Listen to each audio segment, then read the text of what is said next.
ህወሓት ከአፋር ከአማራ ከሱዳንና ከኤርትራ ጋር መነጋገር እንደሚፈልግ አስታወቀም።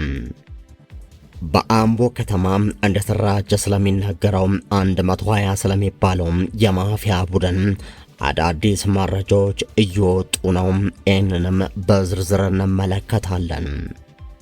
የደህንነት ሹሙ ሬድዋን ሁሴን ስለደረሰባቸው ጉዳትና ጥቃት መናገራቸው ተዘገበ። የኢራኑ ፕሬዝዳንት አሜሪካንን ክፉኛ መተቸታቸው እያነጋገረ ነው። ስለ አሜሪካና ኢራን እየወጡ ያሉ አዳዲስ ጉዳዮችም አሳሳቢ ሆነው ቀጥለዋል። እነዚህንም በዝርዝር እንመለከታለን። ጤና ይስጥልን ውድ የሸገር ቲዩብ ቤተሰቦቻችንም የሰዓቱ ትኩስና ወቅታዊ መረጃዎች ከዚህ ቀጥሎ ይደመጣሉ። የሰዓቱ ትኩስና ወቅታዊ መረጃዎቻችን ከዚህ ቀጥሎ ወደ እናንተ ይደርሳሉ። ትኩስና ወቅታዊ መረጃዎችና ዜናዎችን እንዲደርሷችሁም ቻናላችንን ሰብስክራይብ፣ ላይክና ሼር እያደረጋችሁም አጋርነታችሁን አሳዩን። ወደ ዝርዝር መረጃዎቹ እናልፋለን። ከአማራ ከአፋር ከሱዳንና ከኤርትራ ጋር መነጋገር እንፈልጋለን ሲሉም አንድ ከፍተኛ የህወሓት ባለስልጣን ገለጹ። የፈረንሳይ ዜና አገልግሎት የሆነው ኤኤፍፒ ባቀረበው ዘገባ በትግራይ የድሮ ምክር ቤት እንዲመለስ መደረጉ በኢትዮጵያ ውስጥ ዳግም ግጭት ሊቀሰቅስ ይችላል የሚል ስጋት መፍጠሩን ገልጿል። እንደ ዘገባው የትግራይ ህዝብ ነጻ አውጪ ግንባር ወይንም ህወሓት የቀድሞው የክልሉ ምክር ቤት እንዲመለስ ውሳኔ ያሳለፈ ሲሆን ይህ ደግሞ አደገኛ ውሳኔ መሆኑን አስታውቋል። የቀድሞው ምክር ቤት የተመረጠበት ምርጫ በትግራይ ጦርነት እንዲቀሰቀስ ምክንያት ከሆኑ ጉዳዮች ዋነኛ መሆኑን የጠቀሰው ዘገባው ለ3 ዓመታት በዘለቀው ጦርነት ቢያንስ የ600,000 ሰዎች ህይወት መቀጠፉን አውስቷል። ጦርነቱም ካበቃ በኋላ ትግራይ ክልል በፕሪቶሪያ ስምምነት መሰረት በአዲስ አበባ መንግስት ስር ስትተዳደር መቆየቷን ጠቅሶ ይህንን አስተዳደር ለተጨማሪ 1 ዓመት ማራዘሙም በህወሓት በኩል ተቃውሞ እንደገጠመው አስታውቋል። ዘገባው ሲቀጥልም ለ3 አስርት ዓመታት ያህል ኢትዮጵያን ሲመራ የቆየው ህወሓት በክልሉ ውስጥ አቅም እንዳለው ቢገልጽም በአሁኑ ወቅት ህጋዊ የተመዘገበ የፖለቲካ ፓርቲ አይደለም ብሏል። ይሁንና የፓርቲው ማዕከላዊ ኮሚቴ እሁድ ዕለት ባወጣው መግለጫ በሰላም ስምምነቱ የተነሳ ታግዶ የቆየው ምክር ቤት እንዲመለስ ውሳኔ ማሳለፉን የገለጸው ዘገባው ምክር ቤቱም በ2.8 ሚሊዮን ህዝብ የተመረጠ መሆኑን ማስታወቁን አስረድቷል። በጉዳዩ ላይ የፌዴራል መንግስቱ ባለስልጣናት መልስ ለማግኘት እንዳልቻለ የጠቆመው ኤኤፍፒ አንድ የቀጠናው ኤክስፐርት ግን ይህንን ጉዳይ በሰላማዊ መንገድ ለመፍታት አስቸጋሪ ይመስላል እንዳሉት አስታውቋል። ኤክስፐርቱ ጨምረው የህወሓት ይህ ውሳኔ ጊዜ አስተዳደሩን የማፍረስ ይመስላል በሚል መናገራቸውን ገልጿል። አንድ ስማቸው እንዲጠቀስ ያልፈለጉም የህወሓት ከፍተኛ ባለስልጣን በበኩላቸው ይህንን ውሳኔ ያሳለፍነው የፌዴራል መንግስቱ እኛን ሳያማክር የፕሪቶሪያን ስምምነት በመጣሱ ነው ብለዋል። ባለስልጣኑ ለዜና አውታሩ በሰጡት መግለጫ ጨምረው ከአማራ ከአፋር ከሱዳንና ከኤርትራ ጋር መነጋገር እንፈልጋለን ያሉ ሲሆን ህወሓት በትናንት መግለጫው ይህንን ሀሳብ ማካተቱንም ዘገባው ጠቁሟል። በተለያዩ ከተሞች በባለስልጣናት የሚደራጁ ወንበዴዎች ህዝቡን እያንገላቱን የሚባለው እውነት መሆኑን በአምቦ ከተማ እየታየ ያለው ድርጊት ግልጽ ማሳያ ነው ተብሏል። በከተማው ነዋሪዎች ላይ ከፍተኛ የሰብአዊ መብት ጥሰትና ዝርፊያ እየተፈጸመ እንደሚገኝ የወጣው መረጃ ያመለክታል። በጠራራ ፀሐይ ሰዎችን ሲደበደብና ሲያሰቃይ የሚታየው ግለሰብ ካሳይ ቀነኒሳ እንደሚባል የተገለጸ ሲሆን ግለሰቡ በአምቦ ከተማ በመንግስት የተዋቀረ 120 የተሰኘ ቡድን መሪ መሆኑ ታውቋል። ይህ የተደራጀ ቡድን በከተማ ውስጥ የሚካተሉትን ህገወጥ ድርጊቶች በግልጽ እያፈጸመ ይገኛል። ማስፈራራትና ገንዘብ መቀማት፣ በቀን በከተማዋ በመዞር ነጋዴዎችን ገንዘብ እንዲከፍሉ በስለትና በሽጉጥ ያስፈራራሉ።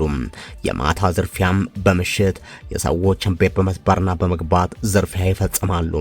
የአደባባይ ድብደባ ገንዘብ ለመስጠት ፍቃደኛ ያልሆነን ወይንም መዘረፉን በአደባባይ አውጥቶ የተናገረን ማንኛውንም ሰው በቀን በህዝብ ፊት ያለምንም ርህራሄ ይደበድባሉ። በቪዲዮ መቅረጽ የሚፈጸሙትን ድብደባ ማሰቃየት በቪዲዮ ጭምር በመቅረጽ ነዋሪውን የበለጠ ለማሸማቀቅ ይሞክራሉ። በነዋሪው ዘንድ ከተፈጠረው ከፍተኛ ፍርሃት የተነሳ ቡድኑ የፈለገውን ወንጀል ቢሰራም ደፍሮ የሚጠይቃቸው እንደሌለ ተጠቁሟል። ከዚህም ባሻገር ለጸጥታ አካላት ጥቆማ ቢሰጥም የጸጥታ አካላቱም እኛ እናውቅም ከሱ ጋር ተነጋገሩ የሚል ተስፋ አስቆራጭ ምላሽ እንደሚሰጡ ለማወቅ ተችሏል። የቡድኑ መሪ ሆነው ይኸው ግለሰብ ከመንግስት አመራሮች ጋር የጠበቀ ግንኙነት እንዳለውና ሁልጊዜም ከነሱ ስር እንደማይጠፋ ተነግሯል። ምንም አይነት መደበኛ ስራ ባይኖረውም በአምቦ ከተማ ውስጥ ስፍር ቁጥር የሌለው ሰፊ መሬት በስሙ ይገኛል። በተደረገው ማጣራት የከተማዋ ከንቲባ ይህን የማፊያ ቡድን እንዳደራጀውና የአምቦ ከተማ አስተዳደር አመራሮችን ስም የሚያጠፋ ማንኛውንም ሰው ኢላማ እንደሚያደርጉ ታውቋል። ቡድኑ ማታም እንደ ሽፍታ በመንቀሳቀስ ወይንም በቀን በአካል በመሄድ በሰዎች ላይ ከፍተኛ ድብደባና ዛቻ እንደሚፈጽም ተጋልጧል። ይህ መረጃ የአንድ ግለሰብ አስተያየት ብቻ ሳይሆንም ማንኛውም የአምቦ ከተማ ነዋሪዎችን በመጠየቅ ማረጋገጥ የሚቻል ግልጽ ሀቅ መሆኑን ምንጮች ማረጋገጣቸውም ተዘግቧል።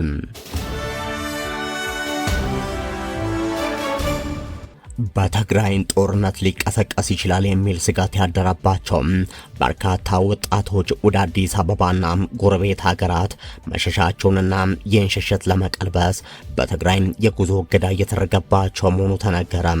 በህወሓትና ፌዴራል መንግስት መካከል የተፈጠረው ውጥረት ተከትሎ የዳግም ግጭት መቀስቀስ ስጋት የገባቸው ወጣቶች ከትግራይ ክልል እንዳይወጡም መንገድ ላይ ተይዞ እስከ መመለስ የደረሰ እገዳ የደረሰባቸው መሆኑ ተሰምቷል። የትግራይ ወጣቶች በተከታታይ ወደ መሀል ሀገር መሸሽ በመቀጠላቸው ህገወጥ ስደተኞች ናቸው የሚል እንቅስቃሴ ገደብ እያጋጠማቸው ነው ተብሏል። በየቀኑ ከክልሉ የሚወጡ ወጣቶች ቁጥር ከጊዜ ወደ ጊዜ እየጨመረ መሆኑ ያሳሰባቸው የትግራይ ኃይሎች በተለያዩ ስልቶች ሽሽቱን ለመቀልበስ ጫና እየፈጠሩ መሆኑን ለጉዳዩ ቅርበት ያላቸው ምንጮች ጠቁመዋል። በትግራይ ክልል ከቅርብ ጊዜ ወዲህ በአመዛኙ ወጣቶች የሚበዙባቸው የትራንስፖርት ተሽከርካሪዎችን እንዳይንቀሳቀሱ እስከ መከልከል የደረሰ ገደብ እያጋጠመ ነው።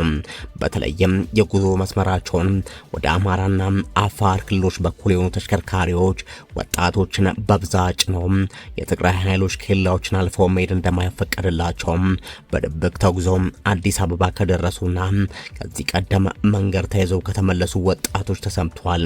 ከተሳፋሪዎች መካከል በርከት ያሉ ወጣቶችን የጫኑ ተሽከርካሪዎች የኬላ ፍተሻ ጣቢያዎች ላይ ለሚገኙ የትግራይ ኃይሎች ገንዘብ ተከፍሎ ካልሆነ ማለፍ ፈታኝ መሆኑን ወጣቶች ተናግረዋል። በዚህም ከተለመደ የትራንስፖርት አገልግሎት በተለየ ሁኔታ ወጣቶችን በድብቅ በእግር የፍተሻ ጣቢያዎች ለማሳለፍ እንደሚገደዱ ዋዜማ ያነጋገረ አሽከርካሪ ጠቁሟል። ቀደም ሲል ወጣቶች ከትግራይ እንዲያወጡ የኬላ ቁጥጥር የነበረው በአማራና አፋር አዋሳኝ አካባቢዎች እንደነበረም ተገልጧል። ከቅርብ ጊዜ ወዲህ ደግሞ ከመሃል ትግራይ ከተሞች ጨምር በብዛት ወጣቶችን ያሳፈሩ ተሽከርካሪዎች ወደ አማራና አፋር ክልል መስመሮች እንዳይንቀሳቀሱ እየተከለከሉ ነው።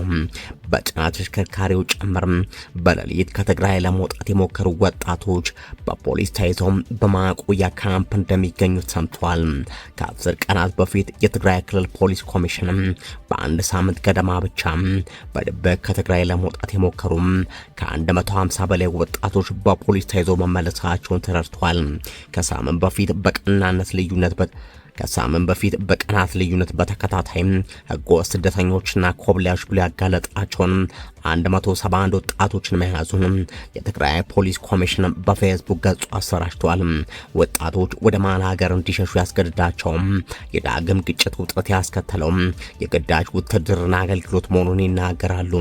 የትግራይ ኃይሎች በየአካባቢው በተለያየ ስልት ወጣቶችንም ለውትድርና በግዳጅ የመለመሉ መሆኑን ለጉዳዩ ቅርበት ያላቸው ምንጮች ይጠቁማሉ። በህወሓትና ፌዴራል መንግስት የፕሪቶሪያ ዘላቂ ግጭት ማቆም ስምምነት መሰረት በትጥቅ ማስፈታት ከህብረተሰብ ጋር በማቀላቀልና መልሶ በማቋቋም የተሰናበቱ ተዋጊዎች ጭምር በግዳጅ ተይዘው ወደ ትግራይ ኃይሎች ካምፕ እየገቡ መሆኑን ምንጮች ጠቁመዋል። በትጥቅ የማስፈታት ሂደት ያለፉ ተዋጊዎችና በራሳቸው ፈቃድ ወደ ሰላማዊ ህይወት የተመለሱ ወጣቶች በየአድራሻቸው በትግራይ ኃይሎች ተገደው የተወሰዱ መሆኑን ምንጮች ተናግረዋል። በተለይ በጦርነቱ ወቅት ተማሪዎች የነበሩ ተዋጊዎች በራሳቸው ፈቃድ በተናጥል ራሳቸውን ከትግራይ ኃይሎች ያገለሉ ቢሆንም የዳግም ግዳጅ ውትድርናው ሽሽት ከትግራይ ለመውጣት መገደዳቸውን ይናገራሉ። አዲስ አበባ የደረሱ ወጣቶች የደህንነት ዋስትና፣ የስራ ዕድልና የተረጋጋ የመኖሪያ ምቹ ሁኔታ የሚያገኙበትን አሰራር ከመንግስት ጋር እየተነጋገረ የሚያመቻች ግብረ ኃይል መኖሩን ተሰምቷል። ወደ አዲስ አበባ ከሚደረግ ሽሽት በተጨማሪም ወደ ጎረቤት ሀገር ኬንያና ዩጋንዳ ሸሽተው የሚወዱ የትግራይ ወጣቶች ቁጥር እየጨመረ መሆኑን በቅርቡ ናይሮቢ የነበረ የዋዜማ ሪፖርተር ከወጣቶቹ ሰምቷል።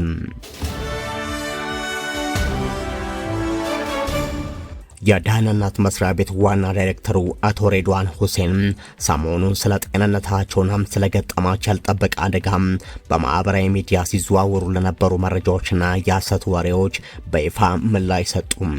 አቶ ሬድዋን በፌስቡክ ገጻቸው ባሰፈሩ ሰፋ ያለ ጽሑፍ የግል ሐዘንና ደስታን ሁልጊዜ ለገበያ ማቅረብ ባያምኑበትም በአደባባይ ስምሪት ላይ ያለ ህዝብ አገልጋይ እንደመሆናቸው መጠን የተፈጠረውን እውነት ማሳወቅ ግድ ብሏቸዋል።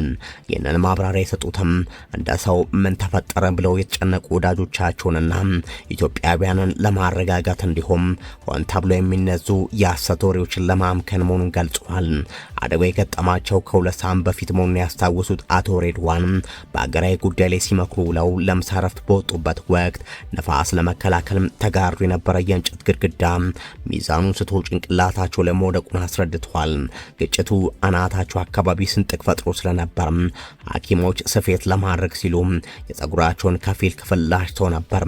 ሆኖም እሳቸው እስኪድን ድረስ ሙሉ በሙሉ መላጨትን መርጠው ፀጉራቸውን እንዳነሱትና ይህም አዲሱ ገጽታቸው የልጅነት ጊዜያቸውን ስላስታወሳቸውና ወዳጆቻቸውም ስላደነቁላቸው ለጊዜው በዚህ መልክ ለመቀጠል መወሰናቸውን በፈገግታ አስነብበዋል።